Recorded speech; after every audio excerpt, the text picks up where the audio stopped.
Welcome to the Spirit School of Ministry podcast, where we discuss discipleship in everyday life. Hey there, this is Bob, that's David, Hi. and way over there, like little itty bitty person, way over there is Pastor Liz. Yes. Pastor Liz, Pastor David, we are here today. We are gathered in this formal place to discuss spirit and truth and worship. Isn't this a seminar we do? I've heard that we do one. Are we going to get in trouble for doing this when we have I a hope seminar? we get in trouble. Okay. It's possible. Okay. Don't we get in trouble for pretty much everything we do on this podcast? Well, Pastor Liz, what say ye about spirit and truth? About the whole subject? But everything about spirit and truth and worship, everything that there is to know. Pastor David and I are going to sit and look at you and just be wowed by teach us how to worship. Awesomeness. Uh-huh. Or David and I could sing a duet. No. Well, No. let's not do that. Let's not do that. He really went off the deep end on that one. His face is like, ugh. No thanks. No thanks. It reminded me of Adam's Family. Lurch when he goes. That's what he just did to me. Anyway, back to let's get spiritual here, you all, y'all. Wow. Yeah, it's okay. Look at Jesus like there. She doesn't know what to do. You just let me know when it's when you're done. No, right, you're ready to go at any time now. We're teeing you up so that it's not sudden, and you have a little time to think. And this will be the last time you ask me to introduce a subject. Until next time. Until the next time that happens. All right, Liz. What say you about worship? I said you, not ye. Ye? Because ye is the plural. Well, it's also our old King James stuff going on. Look at Liz. She's like, you see the little timer going in her head. Ding, ding, ding. Go for it, Liz. Just waiting. I'm just practicing my patience. She's a lady in waiting. Oh my gosh. All right, you ready? Mm-hmm. Okay. This is what I want. Opening statement about worship is that we need to understand what God thinks about worship and not just plug in our own ideas, thoughts, and traditions and call it worship. That's my opening statement. Good. Wow, about spirit. What does God think about worship? That's a lot to unload on us. Well, we have a 6-hour course on spiritschoolofministry.com. It's really good. It is. Yeah. I liked it. But God has very, very definite thoughts about what he calls worship, and it has nothing to do with singing, microphones, banners, dancing, any of that stuff. Has he shared God some of these thoughts with you? Well, actually, he did write a book to me. And he did. He took the time and he to put write all of an his entire book to you. He did, and he put all of his secrets in it. Yeah. Pretty awesome. And so he shared it with me, all of his special ways of worship. Are you trying to tell us that worship is in the Bible? Oh, the Bible was the book? But not in the Old Bible Testament. is It could the never have book. been in the Old Testament, right? Yeah, it was. Oh my gosh. Yeah. Yeah. Well. From beginning to end, Yes. God speaks about worship from his viewpoint. And the whole thing about spirit and truth is he's looking for people that will actually worship the way he wants to be worshiped, what he calls worship, not what we call worship. Yeah. That's a lot. Mm-hmm. Was the Son a perfect worshiper? Jesus? Yeah. I believe so. I think everything he did was Is there another worship. son? Yeah, I don't know, David. Because he's talking about so much weird stuff. I almost think that he's talking about the actual sun. No, not that's what I thought about. S-U-N. So I never know what he's alluding to, but he pleased the Lord. I mean, he was totally without sin, and everything he did was oriented towards the Father. His attention was on the Father. He was always in relationship with him. He laid down his life as a sacrifice in worship to the Father to fulfill his purposes of reconciling lost sons and daughters to the God that they had run from. His life was completely laid down out of love for God and in response to God's love for him.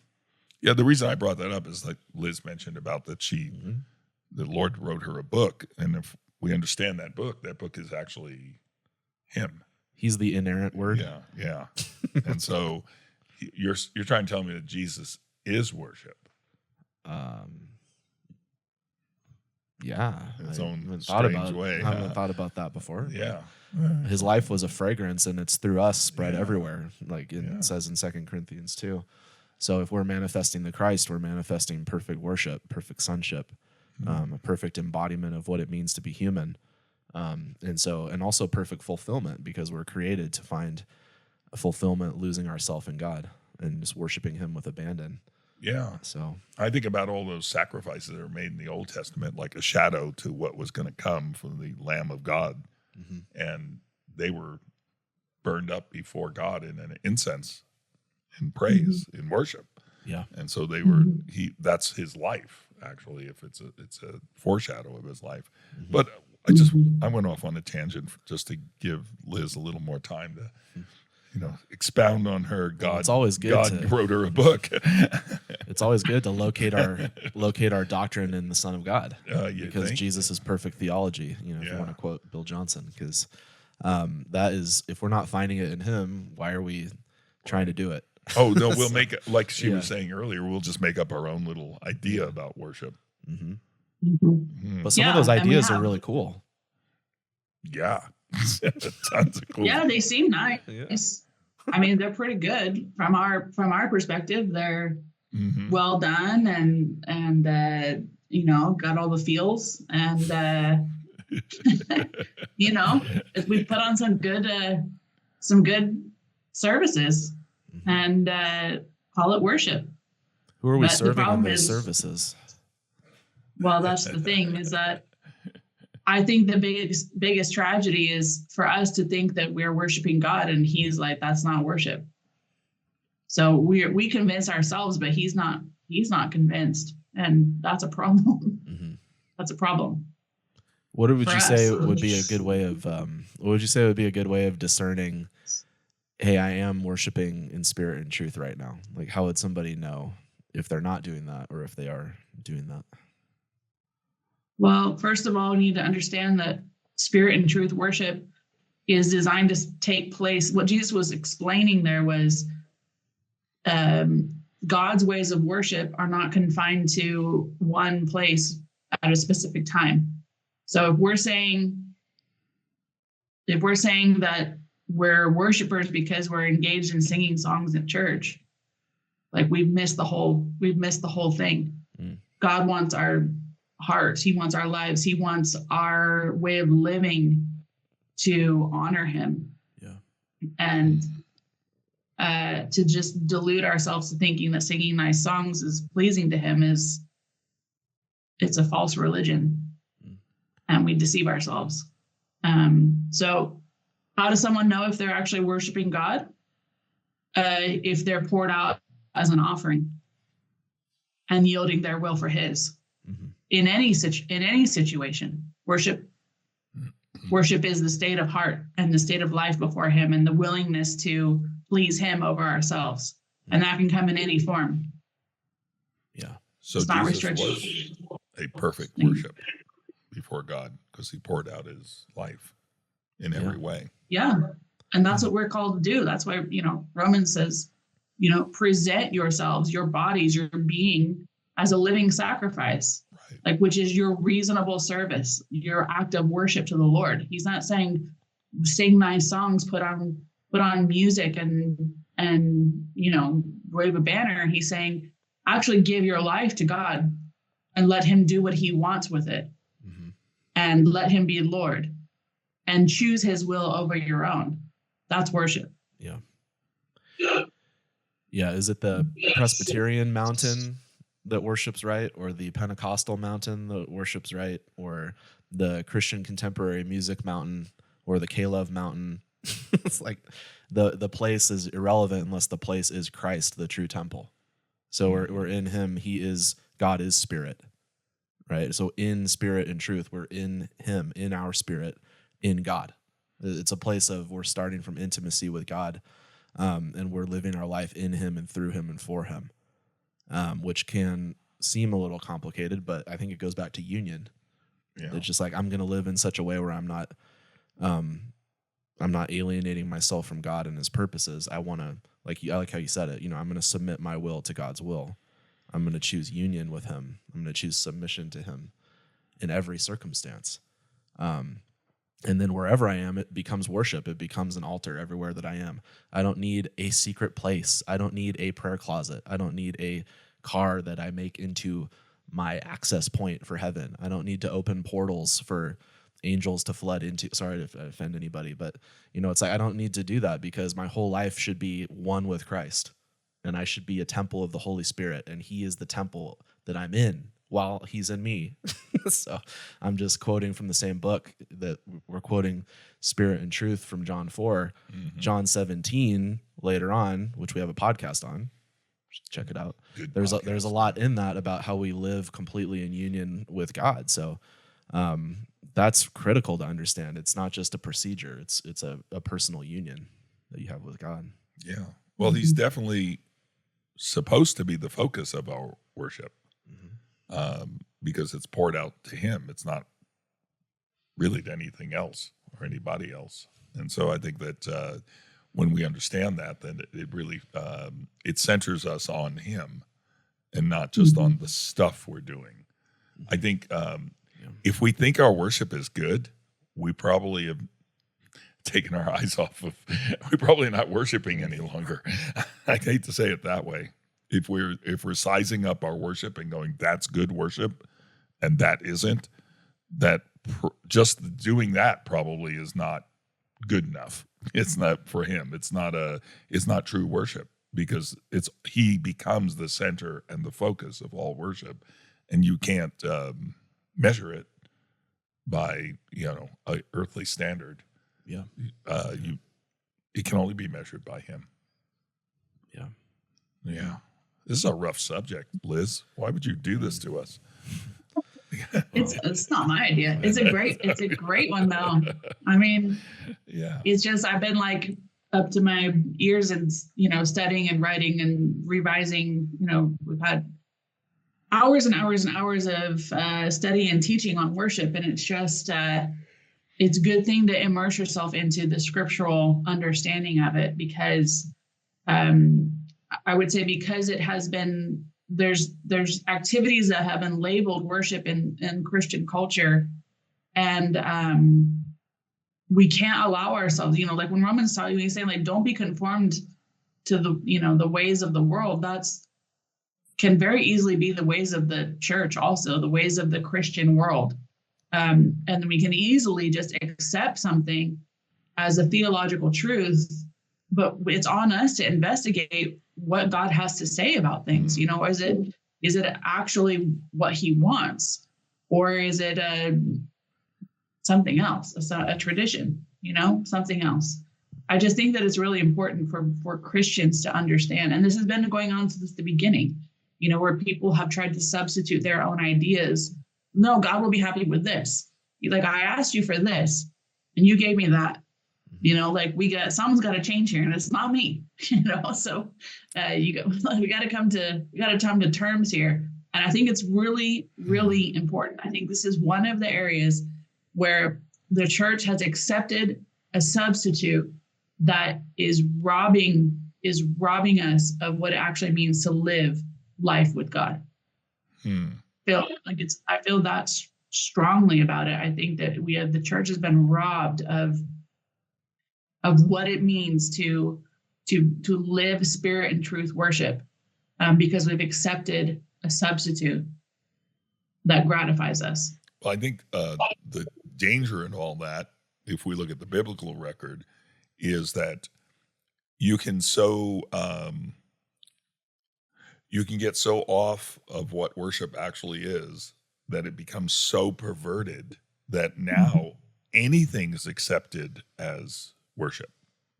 I mean, literally anything, no matter how weird, no matter how strange. And I don't mean just a weird song. I mean a weird lifestyle. I mean, you have, like how in God's name did they get to in the temple, the place that was supposed to be the center of worship? How did they get to temple prostitutes? How did they get to that level of under every tree, doing weird, things, idol worship, if you will? How did that didn't just start there? that had to progress there. And now the question is, here we are in our our new enlightened day when we have the Bible and we can read it, and George can go to ChatGPTQS or whatever he goes to, and you can find instantly everything you wanted to know about worship, and yet still the heart of man is involved in this. And what have we brought our hearts to? What have we put as a substitute for the God that we worship and called it worship? And that's a tough thing. But it just shocked me when you were saying all that, because I started thinking, wow, it can get pretty off the rails and just completely against God. Like not just, kind of tangentially, a little bit away from God, but completely not God. Yeah.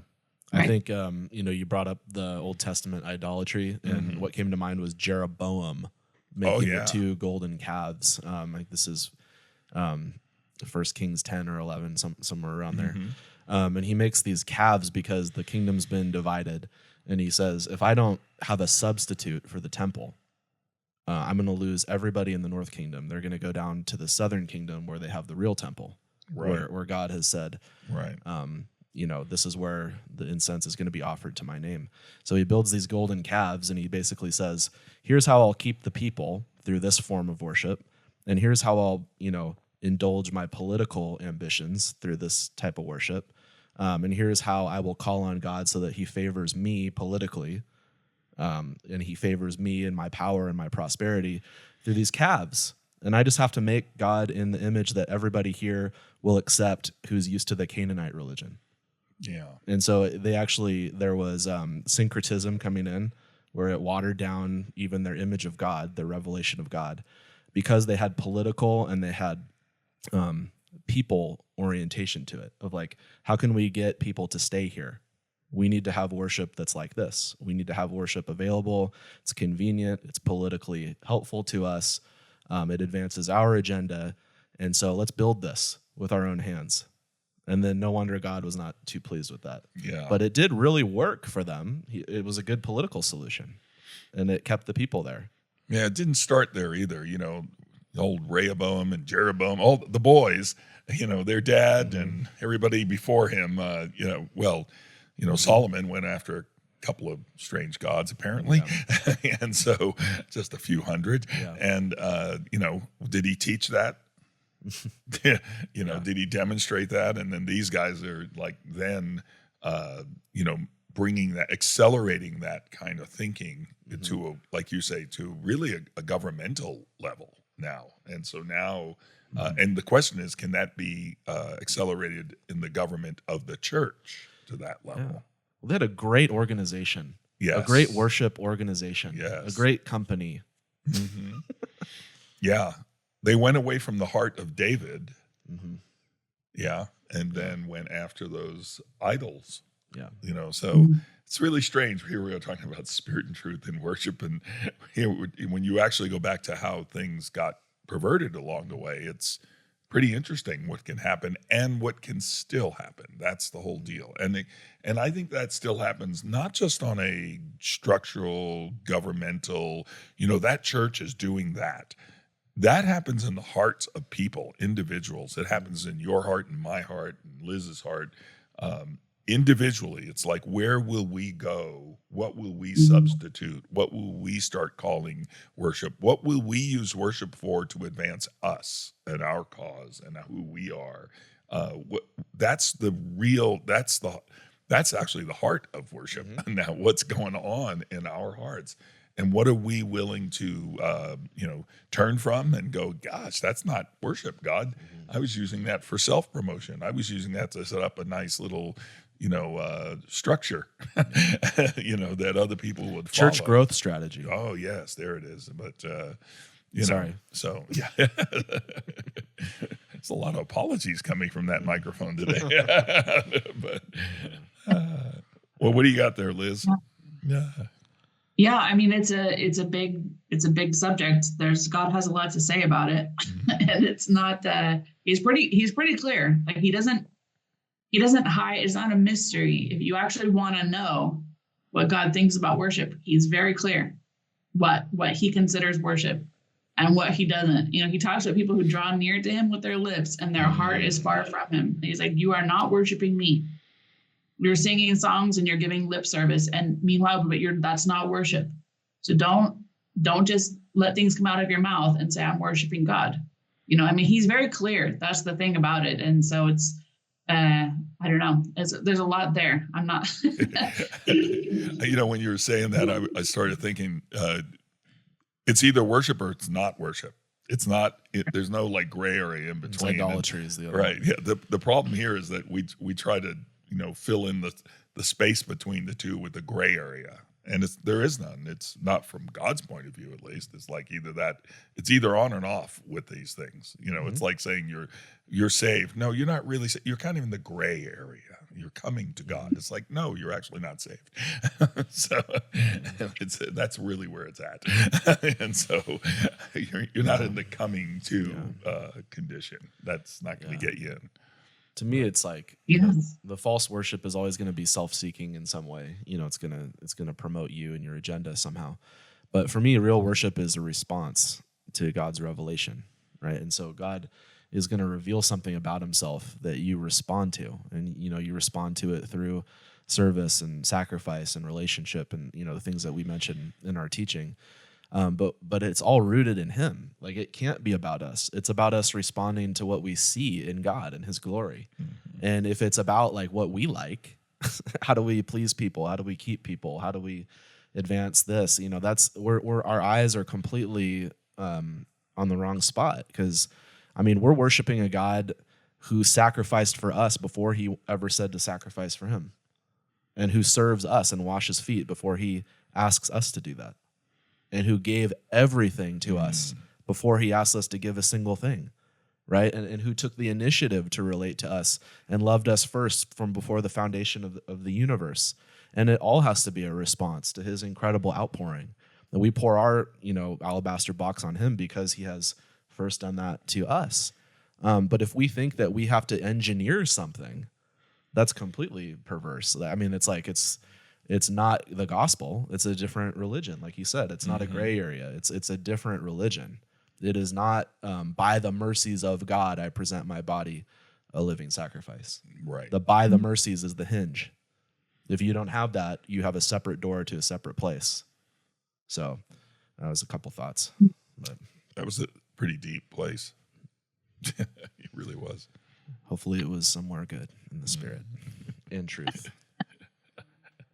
Jesus. Well, I think that this is an area where every Christian should understand and take the time to really know what God views as worship, because we've made it a big part of our Christian, let's say, church experience or Christian culture. We have worship music, we have worship songs, we have worship times, we have worship concerts, we have worship leading, we have worship leading training, we have all this stuff that we've called worship, and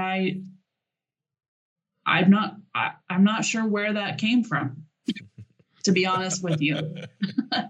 And I think that there's a wake-up call that's needed for the people of God, and we have to return to the scriptural definition of worship. We have to we have to return to the truth. That's what the spirit and truth worship involves. Truth.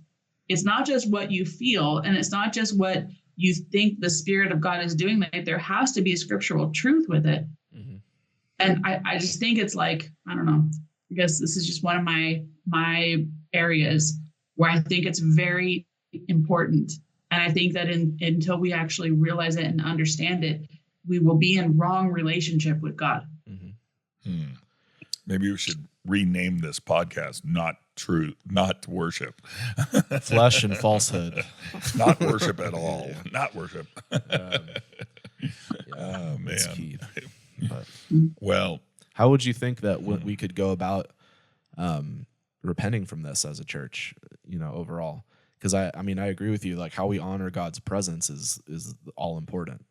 That's, his face, his presence, how we adore him, how we respond to him is everything. So how would you advise, or what would be your message to churches and to individuals of how to reorient their life towards a true worship? I believe there's a renewing of our minds that's required. There's a dismantling and a rebuilding. And it's only the word of God that does that. It's the word that separates spirit from soul. And that's really what's required in this situation. It's almost like there has to be you have to set everything aside that you thought you knew and really commit to letting the Lord teach you and instruct you. And I'm saying that for me, I've overseen, worship ministry for a lot of years and been involved with that. But there's been several years of my life where I took every scripture about worship and read through it and studied each word. And the Lord drastically changed my understanding of what it meant to actually worship. And I think it's required. So the truth is the word. It's the word. We must allow our minds to be renewed by the word of God and let him train us in his ways of worship and stop trying to substitute something else that he didn't ask for. It goes back to the beginning of Cain and Abel. It's like, here's God, like, this is what I want. Cain's like, yeah, but this is really good. Yeah, but this is what I want. But I worked really hard I'm really good at this. Yeah, but this is what I want. And we can keep going around with God, but he knows what he wants and he knows what he designed us for. And there's a reason he designed it that way.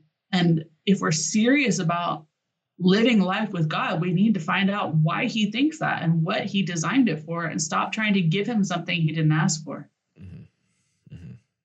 Let me ask you, because I've been hearing this preached a lot. Cain and Abel, I've been hearing a lot of different views. What's your personal view of what Cain got wrong in that? What did God, like, why was it wrong what he brought, the offering of the field? Because it wasn't what God asked him for. What do you think God asked him for? It's my understanding that God required a blood sacrifice. He required the image of Christ actually to cover sin, not some other thing that man produced out of effort. I mean, he worked hard for it. I'm not saying that, but I think that God was trying to reveal the need for Christ, and Cain tried to substitute it with something else. Yeah. I think that's awesome. I thought there was something there that people needed to hear. That's really good. That it's he was always calling forth the perfect lamb. He was calling forth the death that we can't work for. We just have to offer something. A life has to be offered to God. So I really like that. I've heard several different views on that. So I think the thing, I don't know if I've shared that with you in the past, is I felt like especially with Cain and Abel, is that Cain was bringing something that was going to be renewed the next year. The fruit of the land was going to come back next year. That lamb was not. It's a once and for all thing, and so worship is really a revelation. Besides just the act of worship, but it's actually a revelation of God, of Christ Himself, and so the sacrificial God that we serve, and that serves us. And so that's what worship is actually it's so beautiful. supposed to do, right? It's just coming together real quick because it's like, because he fully gives himself, pours out his whole life. And he says, I want you to be like me. Here's how you can do it. Oh, no, well, here's some things that are kind of as good. He's like, right. Okay, well, no, that's not the real revelation of who you are. You're in my image. Right. So, and that's what Liz was talking about earlier beautiful. about our sacrificial life. That's the deal, is that we are then moving into that place that God designed us to be. And that is fully sacrificial. He didn't come to be served. Exactly. He came to be the sacrifice. And so, but Liz. Yeah, no, I think that's exactly it, is that there's something alive must be brought to the altar for it to be worship. Plants have life, but they don't have spirit life. They don't have an essential life of something that's living, and that's actually what God is looking for. He's saying, like, I don't want you just to bring me something that doesn't have life and then give it to me and think I'm happy with that. Like, that's not how he gives. And he's asking us to be like him. He's asking us to actually to imitate him, to step into our true nature of who we are. That's the spirit part, right? Like, our Father is spirit. We have to worship him with spirit, not just with tradition or bring him something paper, that's just going to burn up. I don't know how to say it exactly. No, you're saying it right. It's actually that. Here's this song. Yeah, here's this song someone else wrote. Didn't cost me anything. I like it. Here you go. Like, what is that? And praise is something different. So I believe in praise. We're not talking about praise because praise is powerful and that has things, and you can worship through singing. It's not through singing a song, through yielding your heart as you're singing. Like, there's something in you that has to yield to him. That's the place where it becomes worship, is that there's a you are saying, this place in me that stands before you that resists you and it resists your will, it must die. I'm yielding it to you and I'm giving you my life again. Whatever you want to do, you can do it. If that happens during a song, that's great. But the song isn't the worship. It's the yielding of your life. It's the willingness to pour out your life to him. That's the worship part. So that's in every part of life. It's not, I love that. just to say it's singing a song. Like, maybe it happens there, but 90% of your life, you're not singing songs in church. You're dealing with your family. You're working at a job. You're choosing to forgive somebody instead of holding bitterness against them. You're choosing to give your money to the church and to people. Like, those are acts of worship because they cost you something. Yep. They cost you time. They cost you emotional capital. They cost you the resources of your life. Like, they cost you rights when you forgive somebody who wronged you. Like, that's worship. That's worship. And the evidence is, without that yielding, there can't be oneness. There can't be oneness with the God that you're imitating. And he's saying, like for like, heart for heart, grace for grace. And we're not doing that to buy him off. It's not an appeasement. It's heart for heart. It's like, wow, I'm mesmerized by who you are. I want to be like you. And that if you get that, your life is going to fall in line there. And I love how you just said that, because that'll work when you're washing dishes, and that will work when you're, dealing with individuals. So, man, that's just so good. And I think it changes us back to the love interaction with God, rather than the whole buy him off, just, Cain, give him enough watermelons and strawberries so that he leaves me alone. It's like, that's not what worship is about. It's about, I want to be like this sacrificial God. Well, it's interesting because when you said that earlier, and you kind of mumbled it a little under your breath, but the life's in the blood. And that's what he was requiring, because that's what he was going to give. And what's interesting about that statement, the life's in the blood, it's not the blood, it's something in the blood. And I started thinking about, like, your blood carries oxygen, and the breath of life was breathed into Adam, and that's what we give to him as our life. So you stop breathing, you're going to stop living. Yeah. And so, but with every breath that you're taking, are you giving to him out of your essential life nature, Wow. who you are, like in whatever you're doing, because it's taking another one of your breaths to actually do work at home, be in church, all of those, what we call natural things. They're expending your life, if you will. Exhale. You're exhaling your life. And so that's who he is. So the life is in the blood, and that's it. He wants that. He wants that from our lives. He wants our lives. It's not, and that sounds like, it sounds like kind of a funny thing. I know people go, Jesus wants your life, but it's like he actually wants your life fully. Because he loves you. Yes. Yeah. He values you, so we value him. Yes. It's, there's a lot going on there, especially since spirit is breath. Oh. That's a whole Right. And the Hebrew idea of communion is face to face, mouth to mouth. Yes. Yeah. And when we speak the word of the Lord, which faith comes by, hearing by that word that we exhale out with our breath, it's amazing what's all wrapped up in that, what's entailed in actual spirit and truth and actual worship. Amazing. Well, That kind of went somewhere. it went somewhere. Wow. There's a lot to this. I think people should come to our Spirit and Truth Yeah, that'd be a good idea. seminar when we have that. That's happening at the end of summer here in Word of Life, and it's happening in North Carolina in August. Beginning of August. It's Yeah. great, actually. Yeah. But Sign up for it. Don't miss it. Good. Yeah. Well, Pastor Bob, why don't you give a final Close it out close here. for us? You saw how I messed up the intro, right?